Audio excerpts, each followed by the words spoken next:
शिवपुरा नामक गांव में पवन नाम का एक गरीब किसान अपने माता पिता के साथ रहता था। पवन खेतों में फसलें उगाकर उन्हें बाजार में बेचकर अपने परिवार का पालन पोषण करता था। अरे पुत्र, तुम्हारे पिताजी की तबीयत ठीक नहीं है। वैद्य जी ने उन्हें समय पर दवा और अच्छा खान पान लेने को कहा है। मैं काफी दिनों से दवा नहीं खा रही हूँ, इसलिए मेरे भी जोड़ों में दर्द बहुत बढ़ गया है। तुम कोशिश करके कुछ पैसों का इंतजाम करो ताकि अब हम तुम्हारे पिताजी का इलाज करवा सकें।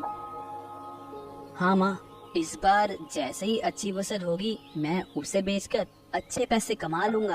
उन पैसों से मैं पिताजी और आपका अच्छी तरह से इलाज करवाऊंगा और फिर देखना माँ, पिताजी और आप पहले की तरह ठीक हो जाएंगे। पुत्र, मैं आशा करती हूँ कि तुम्हारे पिताजी जल्दी से स्वस्थ हो जाएं। ठीक है माँ, अब मैं काम पर निकलूंगा। आप अपना और पिताजी का ख्याल रखना। अब पवन, ये ले खाने का डिब्बा और समय पे जरूर खा लेना खाना। ठीक है माँ, अब मैं चलता हूँ। पवन ये कहकर अपनी माँ से आशीर्वाद लेकर फिर खेतों की तरफ खेती करने चला जाता है।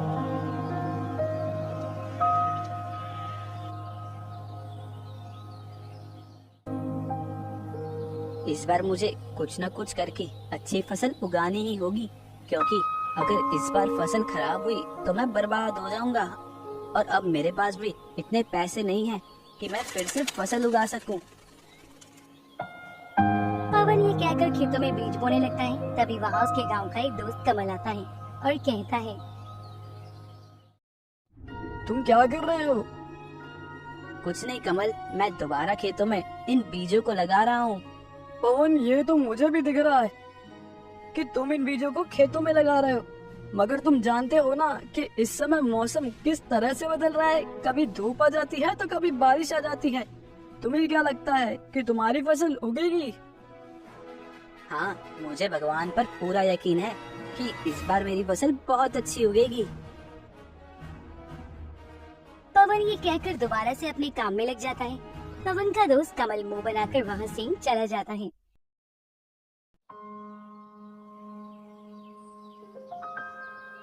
आज तो मैंने लगभग सारे बीजों को खेतों में लगा दिया है और अब मुझे बहुत भूख लग रही है। माँ ने मुझे घर से निकलते समय खाने का डब्बा दिया था। मैं हाथ मुंह धोकर खाना खा लेता हूँ। पवन जैसे ही हाथ मुंह धोकर खाने का डिब्बा लेकर एक किनारे बैठता है, तभी वो एक साधु बाबा को अपनी तरफ आते हुए देखता है। प्रणाम साधु बाबा, आप यहाँ इस समय? खुश रहो पुत्र, मैं पास के गांव से आया हूँ और यहाँ किसी को नहीं जानता।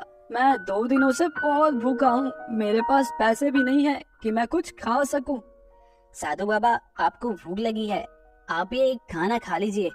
मैं जानता हूँ ये खाना आपके खाने लायक तो नहीं है, लेकिन फिर भी अगर आप चाहें तो इस खाने को खा सकते हैं। नहीं नहीं पुत्र, कैसी बात कर रहे हो? अन्न कभी भी बुरा नहीं होता, मगर ये खाना तो तुम्हारा है और मेरे हिसाब से इसे तुम खाने ही बैठे थे। अगर तुम मुझे अपना खाना दे दोगे तो तुम क्या खाओगे? जी साधु बाबा, मैं इसे खाने तो बैठा था, लेकिन अब मैंने खेतों का सारा काम खत्म कर लिया है। अब मेरे घर वापस लौटने का समय भी हो गया है। मैं घर जाकर खा लूंगा, ये खाना आप खा लीजिए। पवन ये कहकर अपना सारा खाना साधु बाबा के आगे रख देता है। तभी साधु बाबा प्रसन्न होकर वो खाना खा लेते हैं और फिर पवन से कहते हैं, पुत्र, तुम्हारा बहुत बहुत धन्यवाद कि तुमने मेरे कठिन समय में मेरी मदद की। मैं तुम्हें आशीर्वाद देता हूँ कि आने वाली सभी कठिन परिस्थितियों का तुम डट कर सामना करोगे, साथ ही अपनी मेहनत और लगन से बहुत ज्यादा धनवान हो जाओगे, बहुत ज्यादा। साधु बाबा पवन को ये आशीर्वाद देकर वापस लौट जाते हैं, जबकि पवन उन्हें जाता देख खुद भी अपने घर की तरफ चला जाता है। पवन, अब तू आ गया? हाँ माँ, खेतों में सारा काम जल्दी ही हो गया था, इसलिए मैंने सोचा कि अब घर चलो। माँ, अगर घर में कुछ खाने को है तो मुझे दे दो, मुझे बड़ी भूख लगी है। पवन, तू जानता है ना, जब से तेरे पिताजी बीमार पड़े हैं तब से मेरे हालात बहुत खराब हैं। मुश्किल से ही गुजारा हो पाता है। जो पैसे मेरे पास थे उनसे मैं तेरे पिताजी की कोई दवाइयाँ ले आई और रात का जो बचा हुआ खाना था वो मैंने तुझे सुबह दे दिया था। अब खाने को कुछ भी नहीं है घर पे। पवन की माँ घर में उसके खाना ना होने के बारे में बताती है, जिसे सुनकर पवन परेशान हो जाता है और फिर वो भूखा ही सो जाता है। कुछ दिन ऐसे ही बीतते हैं। पवन दूसरों के खेतों में काम करके पैसे कमाता है और अपने माता पिता का खर्चा उठाता है। साथ ही वो अपने खेतों में उगी फसल को भी ध्यान रखता है। भगवान की कृपा से मेरी फसलें तो बहुत अच्छी उग रही हैं। आने वाले समय में मुझे इनका बहुत अच्छा मुनाफा मिलेगा। पवन अपने मन में ये बात सोच ही रहा था कि तभी उसका दोस्त कमल फिर से वहाँ आता है और पवन से कहता है, अरे वो पवन, तेरी फसल तो बहुत अच्छी उग गई। क्या बात है, तेरा तो नसीब ही चमक रहा है। आजकल तू दूसरा के खेतों में भी काम कर रहा है और साथ ही साथ तेरे खुद के खेत में भी अच्छी तरह की फसल उग गई है। हमारे खेतों में तो अच्छी फसल हो ही नहीं रही है भाई। ऐसा कुछ नहीं है कमल, बस ये मेरी मेहनत का फल है। और रही बात दूसरों के खेतों में काम करने की, तो अगर मैं काम नहीं करूँगा तो मैं अपने माता पिता का इलाज कैसे करवा पाऊंगा।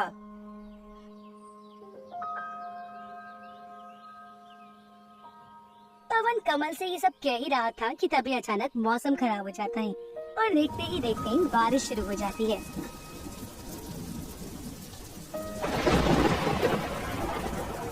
अरे ये क्या, बारिश शुरू हो गई। अगर ये बारिश थोड़ी देर के लिए होती तब तो मेरी फसलों के लिए बहुत अच्छा है, लेकिन अगर ये लंबे समय तक हुई तो मेरी सारी फसलें खराब हो जाएंगी। कमल बारिश होता देख अंदर ही अंदर बहुत खुश होता है और फिर पवन से कहता है, अब मुझे चलना चाहिए, वरना कहीं बारिश तेज ना हो जाए। तुम अपनी फसल का ध्यान रखना। कमल ये कहकर वहाँ से हंसते हुए चला जाता है, जबकि पवन मूसलाधार बारिश को देखकर बहुत परेशान हो जाता है। धीरे धीरे करके बारिश बहुत तेज हो जाती है और देखते ही देखते पवन की सारी फसलें खराब हो जाती हैं।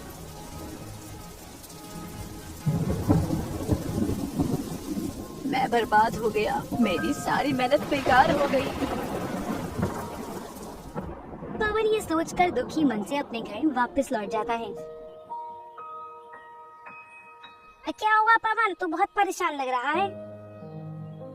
माँ, इस बारिश से मेरी सारी फसलें खराब हो गई और अब मैं पूरी तरह से बर्बाद हो गया हूँ। मेरे पास एक भी पैसा नहीं है जिससे मैं खेतों में दोबारा फसल उगा सकूं। पुत्र कोई बात नहीं, ये सब नसीब का खेल है। आज हमारा बुरा समय है, कल हमारा अच्छा समय भी आएगा। तुम दिल छोटा मत करो, देखना कोई ना कोई रास्ता जरूर निकलेगा। पवन अपनी खराब हुई फसलों के बारे में सोच सोचकर बहुत दुखी हो रहा था। तभी उसके मन में एक विचार आता है, मुझे पिताजी के इलाज के लिए कुछ न कुछ तो करना ही होगा। ऐसा करता हूँ, मैं राजा के पास जाता हूँ और उनसे काम मांगता हूँ। मुझे विश्वास है कि वो मुझे कोई न कोई काम तो जरूर देंगे। पवन ये सब सोचते हुए राजा के पास जाता है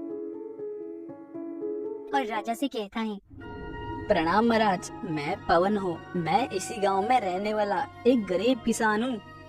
हाँ पवन, बताओ तुम यहाँ किस काम के लिए आए हो। महाराज, बारिश से मेरी सारी फसलें खराब हो गई हैं। मैं पूरी तरह से बर्बाद हो गया हूँ और मेरे पिताजी बहुत बीमार हैं।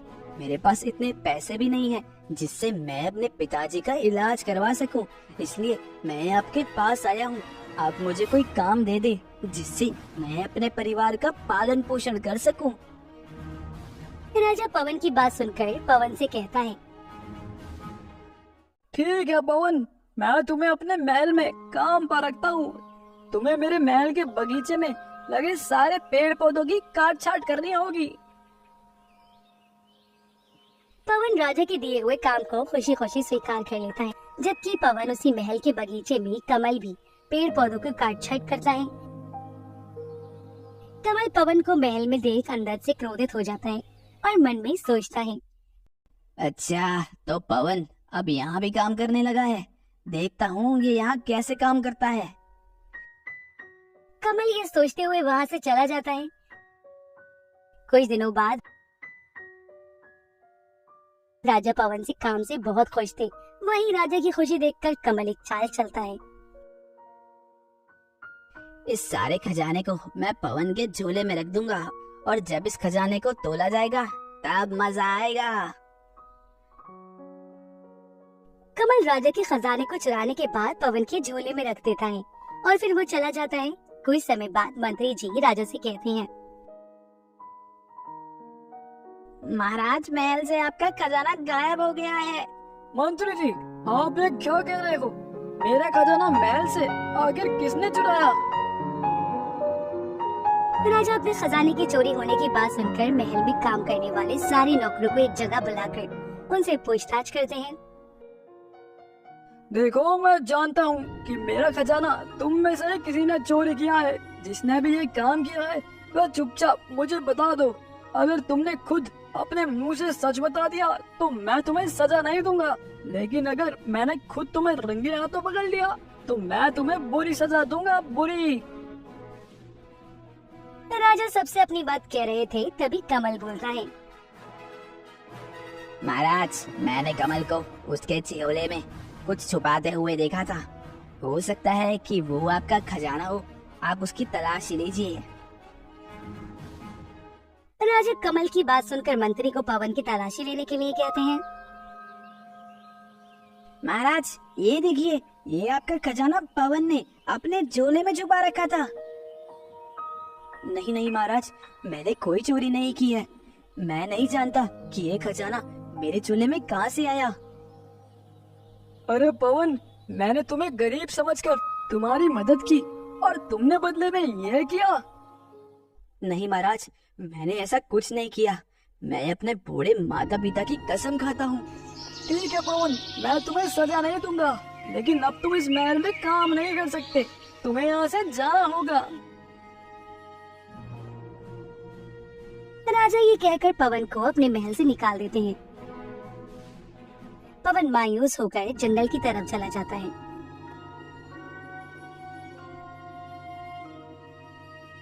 जहाँ वो मायावी दोस्त मंगल और प्रेम पवन को आते हुए देखते हैं।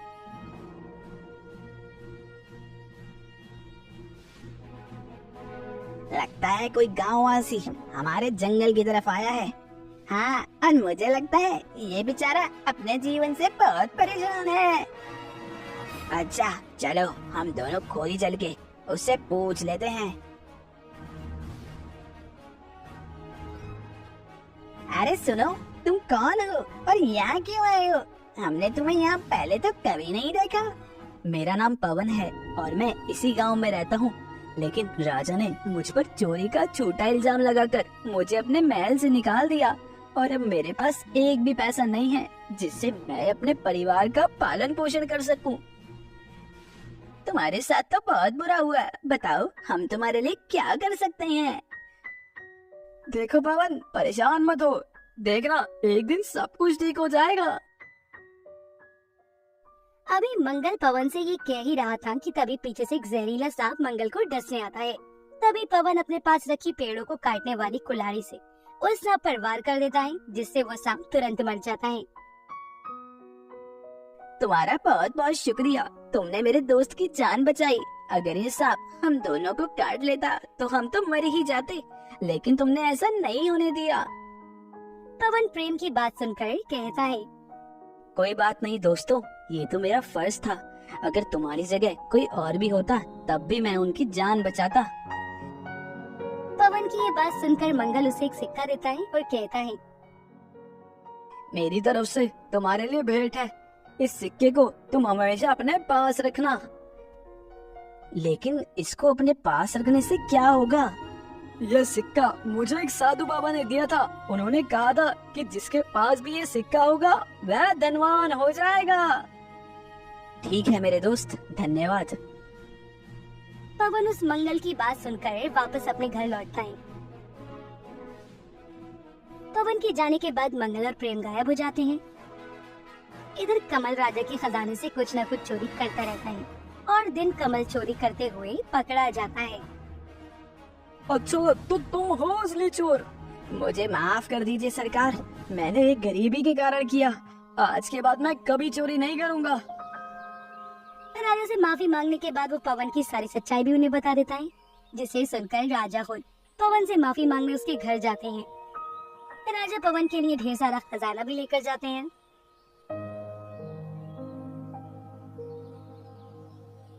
मुझे माफ कर दो पवन, मुझसे बहुत बड़ी गलती हो गई।